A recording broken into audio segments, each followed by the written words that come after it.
Hey everyone, Pastor Trent here with Pleasant Point Community Church. Here's another weekly Sunday recap video. Let's get to it. We jump back into our study of the book of Psalms this week as we looked at Psalm 92 specifically. And we don't know who wrote this psalm, and we don't really know when or why it was written, but it's a beautiful psalm about worship. Specifically, we looked at how the psalmist lived a lifestyle of worship by living in this state of thrill and joy. And the question that we asked ourselves was, how can he do that? How does this guy live in this state of thrill and joy?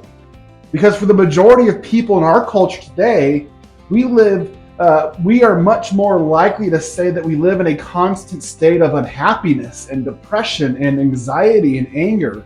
In fact, in nearly all of the surveys that have been done about people's state of emotional and mental well-being, all of them have concluded that we are the most unhappy, joyless generation in history. So, how can we flip that script? And how can we join with the psalmist and live this life of joy instead? Is it even possible for us to do so? According to the psalmist, it is, and I'd have to agree. Let's read the first few verses of Psalm 92. It says, "It is good to thank the Lord, to sing praises to the Most High. It is good to proclaim your unfailing love in the morning and your faithfulness in the evening." And then skipping down to verse 4, it says, "You thrill me, Lord. You thrill me, Lord, with all that you have done for me. And I sing for joy because of what you have done." Now, these actions, these behaviors are the result of a lifestyle of worship.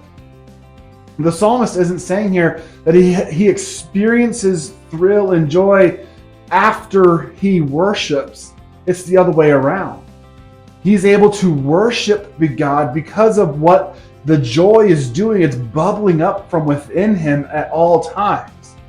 He's saying, all week I've lived in this state of thrill and joy because of what God has been doing for me. And this thrill and joy is what is bubbling out of me in the form of giving thanks and worship, praise. One thing I said at the beginning of the service this week was that worship isn't this thing that we can turn on and off for an hour every Sunday and hope that it works. It doesn't work that way. Biblical worship is something that takes place all day, every day, whether you're at home or you're here at church or you're out in a field working or you're driving in your car. Biblical worship is something that takes place all the time. We can't live in this state of misery all week long, which is driven by fear and anxiety and worry and stress, and then make an attempt to come to this building on Sunday mornings to gather as the body of Christ and attempt to flip that switch and lose ourselves in the emotion of worship, just to ultimately go right back to that state of misery once we leave the building. Sadly, way too many Christians live this way. Too many Christians in the world live a worship-less lifestyle all week long, except for that hour or so on Sunday morning. And then they wonder why their lives are so miserable. It's because they treat worship as an obligation, something that they only do out of a sense of duty, a simple box to check once a week so they can keep God off their back. But that's not how worship is supposed to be. The psalmist is saying worship isn't an obligation, it's a compulsion of pleasure and joy. I can't contain myself. I must worship my God because of his unfailing love and faithfulness every day. I can't contain my delight and my thrill because of all that God has done for me. I can't wait to gather together with my faith family to celebrate and worship all that God has done for me and for us throughout the week. You see, worship is the result of thrill and joy in my life. And that ultimately comes from a believer's understanding of who God is and what God has done. Essentially, I delight. I get joy from worshiping God because I know God. I know God. It's a great reminder that we can and we should be living in a state of thrill and joy that ultimately results in a constant state of worship of our great God. And then the second half of Psalm 92, the psalmist makes a comparison between weeds and trees. The weeds are the wicked people, is what he says. Those who don't know God, those who don't understand the power and the presence of God in their lives, those who don't live in that state of thrill and joy. The trees, on the other hand, are the godly people. They do recognize and understand the power and the presence of God. They do live in this state of thrill and joy every day. And the psalmist is saying, think about a weed. Even though it seems to flourish so well, even when there's not a lot of rain, they still seem to flourish. And sometimes it seems like the wicked people in our world do nothing but flourish. But what do we do with weeds? What is to what end does a weed flourish? I don't know about you guys, but for us, weeds are enemy number one when we're trying to take care of a lawn. They get poisoned, they get pulled, they get thrown into a trash bag, they get burned or taken to the trash dump. Ultimately, they get destroyed. That's the end of a weed. That's the picture that the psalmist uses to describe wicked people. That even though it seems like they're flourishing out there in the world, eventually they will be destroyed. In contrast, the godly people, the psalmist says, are like the palm trees or the cedars of Lebanon. Palm trees were extremely useful to the Hebrew people back in the Old Testament times.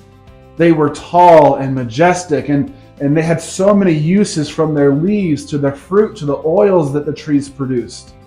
The cedars of Lebanon were these huge, powerful trees. They were known for their size and their strength and their longevity. They were known for miles and thousands of miles beyond Lebanon for how great and strong and powerful of trees that they were.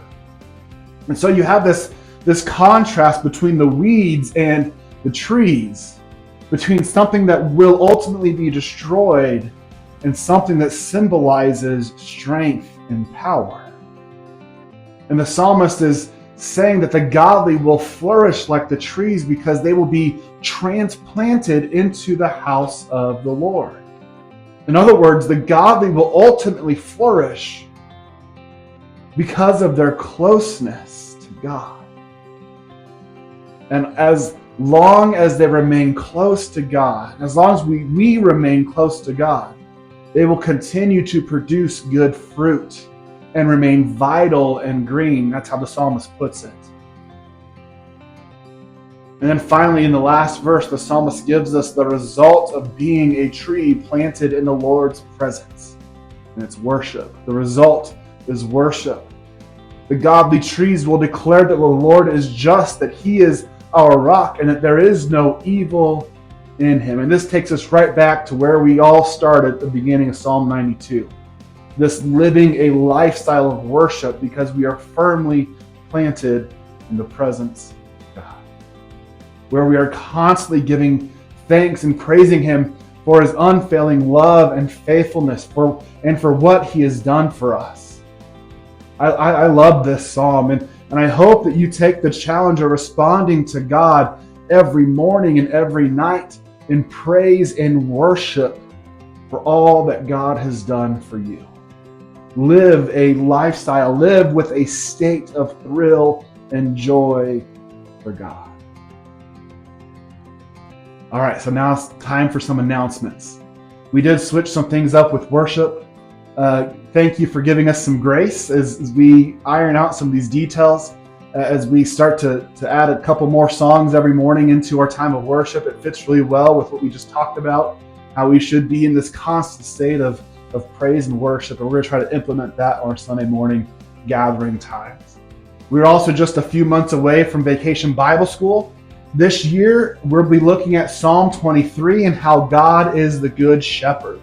We are planning on getting the materials this week. They should be shipped to us this week, and we're going to start kind of working through those and planning out the week for the kids, seeing what we need as far as donations and everything like that. So please keep your eyes out for a donation list that we'll post up here on the community board here in just a little bit when we get that done, and I'll send it out on Facebook as well.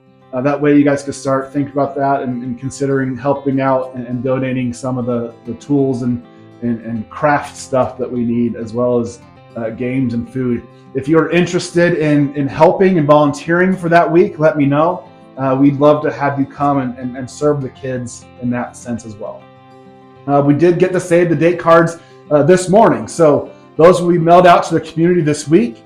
Keep an eye out for those. And if you have a neighbor who you think might not get a card, let me know, let Karen know, and we'll be sure to reach out to them and get them invited as well. So I'm excited for VBS this year. Please start praying for the kids who will be attending VBS. And if you're interested in helping out, again, please let me know. I'll be working this week on getting a registration form on our website like we have in the last several years. That'll be on the website this week, and I'll share a link out to that when it's ready as well. I think that's all. So if you've made it to this point in the video and you're still listening to me, I haven't rambled you off and let you scroll on to something else. I appreciate that. Go ahead and hit a like button on the video and share this video as well. I've heard several different instances where we've had this video going out to people who I wouldn't have expected, and I'm so excited for that. God is good in using His word to get out to people who don't even come to church, and that's awesome. I'm excited to continue to see Him do some amazing things in our lives, Him being God, of course. And I'll be praying for all of you this week. I'll pray that you have a great week serving God, and I can't wait until we get to gather again next week, when the trees get to gather again and celebrate and worship our God together. Grace and peace.